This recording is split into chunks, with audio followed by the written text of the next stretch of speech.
එතකොට බලමු area moment method කියන්නේ මොකක්ද කියලා. එතකොට අපි කලින් deflection එක කියන්නේ y නැත්නම් slope එක theta ඒ කියන්නේ dy by dx මේ කටිය හෙව්වේ සමීකරණ පාවිච්චි කරලානේ. දැන් කියන විදිහට ප්‍රස්ථාරයක් ඇඳලා මේ කට්ටිය යන්න සමහර වෙලාවෙදි උදව් ගන්න පුළුවන් කියලා. හරිද? එහෙනම් කියන කතාව බලමු. ඉස්සරහම තියරම් එකකින් කියන දේ මෙච්චරයි සීන් එක මෙතන පෙන්නලා තියෙන විදිහට. හරිද? මෙතන තියෙන්නේ පින් එකක් නේද? පින් සපෝට් එකක්. දෙතේන රෝලර් සපෝට් එකක්. ඒක අවුලක් නෑ කොහොමද? ඊට පස්සේ මේ කට්ටිය මේ dx කියලා පොඩි දුරක් අරන් තියෙනවා. dx කියලා පොඩි දුරක් පෙන්නලා තියෙනවා. ඒකත් ඔහොම තිබ්බදින් ඔහොම. හරිද? මේ dx කියන කොටස තමයි මෙතන මේ ලොකු කරලා ඉඳලා තියෙන්නේ. ඒතර තේරෙනවා මෙහෙම බල ක්‍රියාත්මක වුණාම මේ dx කොටස නැමීමකට ලක් වෙනවනේ. ඒක පෙන්වන්න තමයි මෙතන ලොකු කරලා ඉඳලා තියෙන්නේ. හරිද? ඊට බලමු මෙතනට යන්කෝ ඒ කියන රූප සටහනට යන්කෝ මෙතනට. පොයින්ට් එකක් මෙතන පෙන්නලා තියෙනවා a b කියලා. ඒක කරලා තියෙන්නේ ඔය දෙන්නට ස්පර්ශක දෙයක් නිර්මාණය කරලා තියෙනවා. a ට ස්පර්ශයක් ගහලා තියෙනවා tan a කියලා, b ට ස්පර්ශයක් ගහලා තියෙනවා tan b කියලා. මෙතන මොකද θ b එලෙරක් කියලා දාලා තියෙනවා. බලමු මේ සංකේතයේ තේරුම t b a. මෙතන කියන්නේ මෙහෙම කතාවක්. a ට සාපේක්ෂව b කොච්චර ප්‍රමාණයක් වෙනස් වෙලාද කියලා. හරිද? මෙහෙම a ට ගහපු එලෙරක තියෙනවා, ස්පර්ශක තියෙනවා. මෙන්න තියෙනවා b ට ගහපු ස්පර්ශකය මෙතනින් යන්න. මේක තේරුම a ට සාපේක්ෂව b. හරිද? එතකොට මෙහෙම ලියලා තිබ්බොත් θ a එලෙරක් b කියලා. මෙතන අදහස b ට සාපේක්ෂව වෙයි. හරි. ඒතර මේක ගන්න ක්‍රමයක් ගැන තමයි කියන්නේ. මේ කෝණේ ගන්න ක්‍රමයක් ගැන තමයි කියන්නේ නේද? එතකොට ඉස්සෙල්ලා මේකේ සංකේත තේරුම මම කිව්වා. ඉස්සෙල්ලා b ලියලා පස්සේ a ලිව්වහම අදහස a ට සාපේක්ෂව b. ඒක ගන්න වෙන්නේ a ගේ ටැන්ජන්ට් කොච්චරක් වෙනස් වෙනවද b ගේ ටැන්ජන්ට් එකට. ඔව් මෙතන මේ මෙල්ලා තියෙන එක තමයි. මෙන්න මෙතන කෝණය. හරිනේ මේ කෝණය. ඒ තමයි θ b a කියලා තියෙන්නේ. ඔය විදිහට මට අනිත් පැත්තට කියන්න පුළුවන් මේකය b ට සාපේක්ෂව a ඒක කැරකෙන්නේ b යන්න මෙහෙම යන්න යන එක මේ පැත්තට තව පොඩ්ඩක් ඉස්සෙන්න. එතකොට මෙන්න මේ කෝණේ මම කොළ පාටින් පාට ගන්න එක. හරි. එතකොට මේ නිල් පාටින් දාලා තියෙන ඇන්ගල් එක තමයි a ට සාපේක්ෂව b. මේ කොළ පාටින් මාක් කරලා තියෙන එක තමයි b ට සාපේක්ෂව a. මේ දෙන්නා තව පොඩ්ඩක් තේරුම් ගත්තොත් එහෙම මේ ඇන්ගල් එක කියන්නේ a ට සාපේක්ෂව b ගද්දී මෙතන මෙයා කැරකෙන්නේ මේ පැත්තට වාමාවර්තව. හරිද? ඒකත් මතක තියාගන්න මෙයා කැරකෙන්නේ වාමාවර්තව. ඒකත් ඉස්සරහදී ඕන වෙනවා. b ට සාපේක්ෂව a ගද්දී. ඒ කියන්නේ ඉස්සර බලන්න ඕනේ b ගේ ටැන්ජන්ට් මේ තියෙන්නේ. එතින් ඒ ගිතර b ට සාපේක්ෂව වෙනම් b ළඟ ඉඳන් තමයි කෝණෙ මනින් පටන් ගන්න මෙහෙට. ඒතර දැන් කරකෙන්නේ දකුණු පැත්තට. ඒ කියන්නේ clockwise. ඉස්සලා කරකුනේ anti clockwise නේ. කොළ පාට මාක් කරපු කෝණි ගන්න නම් කරකෙන්නේ clockwise. ඔය දෙන්න මුත තියාගන්න. ඉස්සරහදී කියනවා ගන්න ක්‍රමය. මට උත්තර කතාවක් කියන්න ඕනේ. අතන මේ ප්‍රස්ථාරය ගැන විස්තරයක් කියා ගන්න. ඒතර මේ ගැන අදහසක් දෙන්න ඇති a ට සාපේක්ෂව මෙතන b ට සාපේක්ෂව කරපුකු පැත්තත් මත තියාගන්න පොඩ්ඩකට. එතකොට මම කරලා තියෙන මෙන්න මේ බීම් එකට අදාළව බෙදීම EI ඩයග්‍රෑම් එක හදලා තියෙනවා. ඒකට තව පොඩ්ඩක් ඉස්සරහට නම් ඇත්තටම මේක වෙලා තියෙන්නේ අපි බෙන්ඩින් මොමන්ට් ඩයග්‍රෑම් එක ඇඳගත්තා නම් M/EI ඩයග්‍රෑම් එක හදගන්න ලේසි. හේතුව මේ EI කියන ඒවා එකම දණ්ඩක් සඳහා නියතයක් නේ. මේකම ඒකාකාර දණ්ඩක් නම් EI කියන ඒවා නියත. ඒතර බෙන්ඩින් මොමන්ට් ප්‍රස්ථාරයේ හැඩයටම තමයි MEI ප්‍රස්ථාරයේ එන්නේ. ඒක පොඩ්ඩක් තේරුම් ගන්න. ඒ කියන්නේ එකම දණ්ඩක් නම්. කියන්නේ හැඩය ඒකාකාර නම්. අපි හිතමුකෝ M ඩයග්‍රෑම් එක මෙහිමාව කියලා MEI ඩයග්‍රෑම් එකත් ඔය ආකාරයෙන්මයි එන්නේ. හැබැයි අගයන් බෙදෙනවානේ. EI කියන අගයෙන් බෙදෙනවා. ඒකනේ තියෙන ඉතින් සරලව මෙතන ඩයග්‍රෑම් එක ඇඳලා M over EI ඩයග්‍රෑම් එකට යද්දි මොකද වෙන්නේ? M ට ආපු හැම අගයක්ම EI කියන අගයෙන් බෙදිලානේ එන්නේ. හැඩයට වෙනසක් වෙන්නේ නැහැ.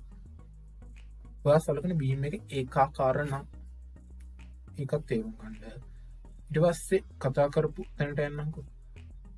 මෙතන EI ඒ කියන්නේ M over EI ඩයග්‍රෑම් එකේ තියෙනවා දුරත් එක්ක අපිට දැන් උඩදී කතා වුණු කෝණයක් ගැන තියෙනවානේ.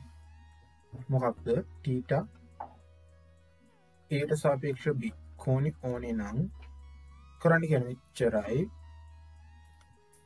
M over EI ඩයග්‍රෑම් එකෙන් මෙතන M over EI ඩයග්‍රෑම් එක ඔයා ගන්න කෝණේ a ට සාපේක්ෂව b නම් a ට සාපේක්ෂව b නම් මෙහෙම අනුකරණය කරලා දාන්න x විශයෙන් සීමාවට එනවා කියන්නේ a to b. හරි. වැඩේ තේරුණාද? ඉස්සෙල්ලා මම කිව්ව මේ කෝණේ තේරුම ඊට පස්සේ මේ ඩයග්‍රෑම් එක ගැන හඳුන්වීමක් කරා. ඊට පස්සේ ඩයග්‍රෑම් එක පාවිච්චි කරලා කොහොමද මේ කෝණයගේ ගන්න කියලා කිව්වා. ආයෙමල කියන්න ඕන තියෙන්නේ මේ ප්‍රස්ථාරේ ධන පැත්ත නම් තියෙන්නේ. ඔව් ප්‍රස්ථාරේ තියෙන ධන පැත්තේ මෙයාගේ වර්ගඵලය ගත්තාමත් එන්නේ ධන. ඔව් වර්ගඵලය ආවෙත් ධන. ඒ කියන්නේ මෙයා කෝණේ තියෙන ඇන්ටි ක්ලොක්වයිස් කරලා තියෙන්නේ. ඒක මෙතනදී කලින් මම සඳහන් කරා. ප්‍රස්ථාර ඍණ පැත්තේ තියෙනවා නේද? එතකොට මේකයි අදහස් කරන්නේ. එහෙනම් ප්‍රස්ථාරය ඇඳලා පස්සේ x එක්ක එම්බෙදීමේ EI ඒ ප්‍රස්ථාරය තියෙන මේ පැත්තේ න. එහෙනම් ඍණ පැත්තේ වර්ගඵලය ගත්තාම එන්නේ උත්තරේ ඍණ කියලා. එහෙනම් කෝණේ කැරකිලා තියෙන්නේ clockwise. හරි. ඕක එක වැදගත් පොයින්ට් එකක් කෝණය ගැන සඳහන් කරන්නේ. ඊළඟ දේ තමයි θගේ ඒකක මොකක්ද? θ එන්නේ රේඩියන් වලින්. හරිද? θ එන්නේ කොහොමද අනුකරණය කරලා පස්සේ රේඩියන් වලින්.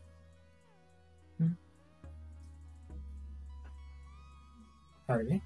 එතකොට වැදගත් කරුණු තුනක් කිව්වා. එකක් මේ කෝණේ සමානයි නේ. ඒ කියන්නේ a ට සාපේක්ෂව b බැලුවොත් b ට සාපේක්ෂව a බැලුවොත් කෝණ සමානයි. ඊළඟට කිව්වා ධන පැත්ත එනවනම් ඒ කියන්නේ ප්‍රස්ථාරේ ධන පැත්ත එනවනම් වර්ගඵලයේ ධන. ඒ කියන්නේ ඇන්ටි ක්ලොක්වයිස් තමයි කරකිලා තියෙන්නේ. ඍණ පැත්ත එනවනම් ප්‍රස්ථාරේ ඍණ පැත්ත එනවනම් ඒ කියන්නේ වර්ගඵලයේ ඍණ කරකිලා තියෙන්නේ ක්ලොක්වයිස්. ඊට පස්සේ මේ θගේ ඒකක ගැන කිව්වා. θගේ ඒකක වෙන්නේ රේඩියන්. ඔච්චරයි මේ කෝණය ගැන කියන්න තියෙන්නේ. හරිනේ. එතකොට මුලින් ඉඳලා මම θගේ සංකේතය විස්තර කරා. එතකොට M over EI ඩයග්‍රෑම් ගැන විස්තර කරා.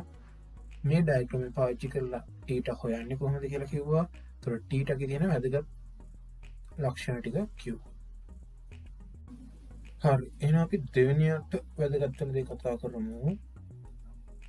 ඉස්සෙල්ලා කතා කරේ මෙතන කෝණය ගැන නේද? එතන මේ කෝණය ගැන තමයි අදහසක් ගත්තේ. මේක a ට සාපේක්ෂව b. මෙතන කෝණය ගැන අදහසක් ගත්තා. මේක θ b ට සාපේක්ෂව a. හරිනේ. ඊට පස්සේ මේ දුරක් ගැන කතා කරනවා. හොඳට තේරුම් ගන්න මේ ඩිෆ්ලෙක්ෂන් එක ගැනම නෙවෙයි කතා කරන්නේ. මේ දුර පොඩ්ඩක් හොඳට බලන්න. මෙතන පෙන්වලා තියෙන විදිහට මේ දුර මේ මෙන්න මේ ටිකනේ. මෙන්න මේ ටික. මෙන්න මේ දුර. මෙතන පෙන්වලා තියෙන්නේ මෙන්න මේ දුර. හරිද? මෙන්න මේ දුර. එතකොට තේරුම් ගන්න මේකේ සංකේතේ දීලා තියෙන්නේ මෙහෙමනේ. අර්ථ පිළිවෙලට මම යන්නම් t a එලෙටක් b. එතකොට මම කලින් එකත් කිව්ව විදිහට තේරෙන්නේ ඉතින් එහෙනම් කියන ඇත්තේ b ට සාපේක්ෂව a. හරිද? එතකොට මෙහෙම ලියලා තිබ්බොත් b ඉස්සරහට තිබ්බොත් මොකද්ද? අපි ඉස්සරහ මේ කියවන්නේ දෙවෙනියට තියෙන අකුරනේ a ට සාපේක්ෂව b. හරිද? a ට සාපේක්ෂව මේක බීට සාපේක්ෂව A මේක ඒට සාපේක්ෂව B. හරි සංකේතය වැඩි ඉවරයි. ඊට පස්සේ යමු මෙයා ඩයග්‍රෑමෙන් ගන්න පුළුවන්ද? ඔව් ඩයග්‍රෑමෙන් ගන්න පුළුවන්. එහෙනම් බලන්න ගන්න ක්‍රම. මෙච්චරයි කරන්න කියන්නේ. කලින් ඔයාලට මතක ඇති θට සමීකරණ ලියුවා මෙහෙම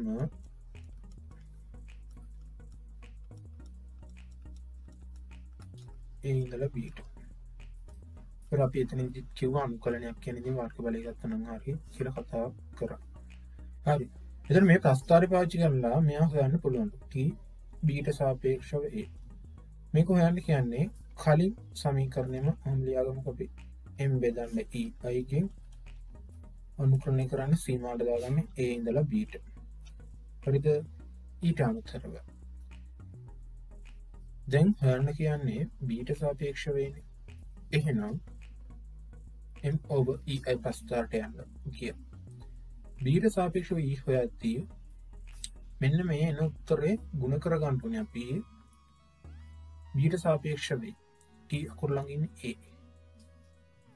එහෙනම් A පොයින්ට් එකට යන්න A ඉඳලා ඔය වර්ගඵල ගන්න ඕන ප්‍රස්ථාර කැලට එනවා මෙන්න මේ කැලනේ. A සිට මේ හැඩේ ගුරුත්ව කේන්ද්‍රයට තියෙන දුර හොයන්න. ඒක මම අරගෙන x භාගය. අන්න A again මෙන්න මෙයා ගුණ කරලා දාන්න. වැඩි පැහැදිලි. ආයක පාරක් කියන්නම්. දැන් හන්නේ B ට සාපේක්ෂව θ හේතු සමීකරණය තමයි A ඉන උත්තරේ ගුණ කරන්න ඕනේ B ට සාපේක්ෂව A නිසා A සිට A ප්‍රස්ථාර හැඩයට ගුරුත්ව කේන්ද්‍රයක තියෙන එයාට තියෙන දුර x භාග කියලා ගන්න. ඊට මෙතන තව පොඩි කේස් එකක් එනවා T B A ඒ කියන්නේ A ට සාපේක්ෂව B උඩ හැව B ට සාපේක්ෂව. ඉතින් මෙයා ගත්තත් අවුලක් නැහැ සීමාවත් AB දාන්න පුළුවන් m over EI dx. දැන් ගුරුත්ව කේන්ද්‍රයට දාන්නේ මොකක්ද? කියන්නේ ගුරුත්ව කේන්ද්‍රයේ දුර මනින්නේ කොතනින්දද? ඒක තීරණය කරන්නේ දැන් බලන්න T අකුර ගාව ඉන්නේ B නේ. ඒට සාපේක්ෂව B. එහෙනම් B අකුර ගාවට ගන්න මේ ප්‍රස්ථාරේ B පොයින්ට් එක ගාවට ගන්න. B ඉඳලා ගුරුත්ව කේන්ද්‍රයට දුර මනින්නේ. එයා මම x බා ඩෑෂ් වගේ ගන්නම්කෝ. එයාගෙන් තමයි ගුණ කරන්න. ඊට මෙතන තේරුම් ගන්න තියෙන අපිට වැදගත් ඒවා විදිහට අතන නම් මම ලිව්ව උඩින්ම සමීකරණය මෙහෙම T B ට සාපේක්ෂව A ට සාපේක්ෂව B සමානයි කියලා. අපිට ඒ රූපෙනුත් තේරුම් ගන්න ඕනේ මේ ප්‍රතිමුඛ කෝණ දෙක ගන්න. වෙන්න සමාන. හැබැයි මෙතන මට ලියන්න බෑ T AB සමාන TBA කියලා ලියන්න බෑ. එහෙම ලිව්වොත් වැරදි. දෙන්න අසමානයි. සමාන වෙන වෙලාව තියෙනවා.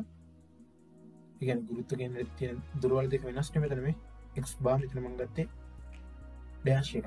x බාර්ගේ ඩෑෂ් එක. හේතුව ගුරුත්ව කේන්ද්‍රයේ තියෙන දුරවල් වෙනස් පොයින්ට් දෙක සමමිතික වුණත් මේ දෙන්න සමාන වෙයි. ඒතර මේ t අකුරෙන් කියපු දේ ආයෙත් මම කියන්නම් මේ නේ ඩිෆ්‍රැක්ෂන් එකක්ම නෙවෙයි කියන්නේ. ඩිෆ්‍රැක්ෂන් එක කියන්නේ අදාළ පොයින්ට් එකේ ඉඳලා සලකන පොයින්ට් එකේ ඉඳලා ඇඳපු ටැන්ජන්ට් එකට තියෙන දුර.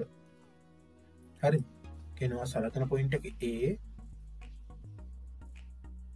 A නම්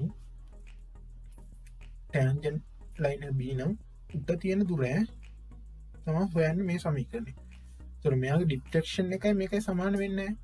ඒතර මම ලිව්වොත් මෙහෙම y a කියලා A පොයින්ට් එකේ ඩිෆ්‍රැක්ෂන් එක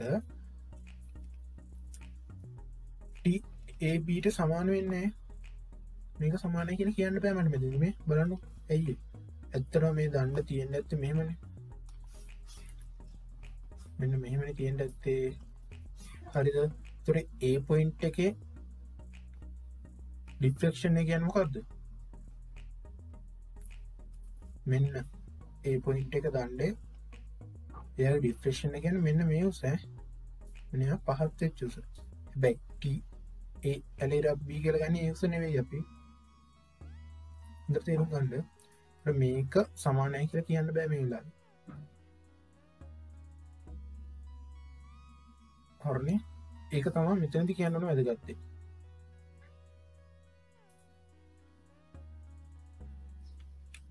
හරි උඩ කියපු ටික පොඩ්ඩක් සාරාංශ කරලා බලමු කෝණයක් කියන කතා කරා එක ගන්න පුළුවන් කිව්වා අපි ඒ ඉඳලා බීට අනුකලනය කරන්න නැත්තම් වර්ගඵලය ගත්තත් හරි EIDX එතකොට දුරක් ගැන කතා කරා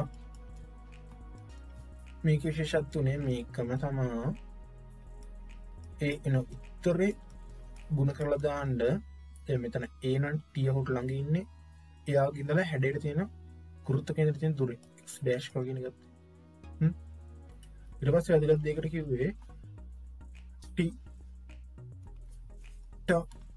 B respect to A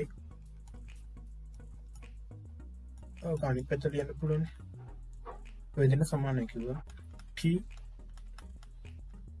ඔය දෙන්න සමාන නෑ කියලා කිව්වා ඒ කියන්නේ සමමිතික උනොත් සමාන වෙයි හැම වෙලෙම සමාන වෙන්නේ නැහැ හරිනේ ඊළඟට මේ T කියන කතාවේදී කියපු ඊළඟ වැදගත් දේ තමයි ඩිෆ්‍රැක්ෂන් එකයි මේ ගන්න උත්තරේ හැම වෙලෙම සමාන වෙන්නේ නැහැ සමහර තැන්වලදී ගන්න පුළුවන් මේ දෙකම එකයි කියලා මම උඩදී රූපෙදී ඇඳලා පෙන්නුවා A point එක ඩිෆ්ලෙක්ෂන් එක YA නම් එයා මේ T බීට සාපේක්ෂව සමාන වෙන්නේ නැහැ. මෙතනින්දි ගන්න නිකන් ටැන්ජන්ට් එකටයි එයා දාන පොයින්ට් එකටයි තියෙන දුරක්.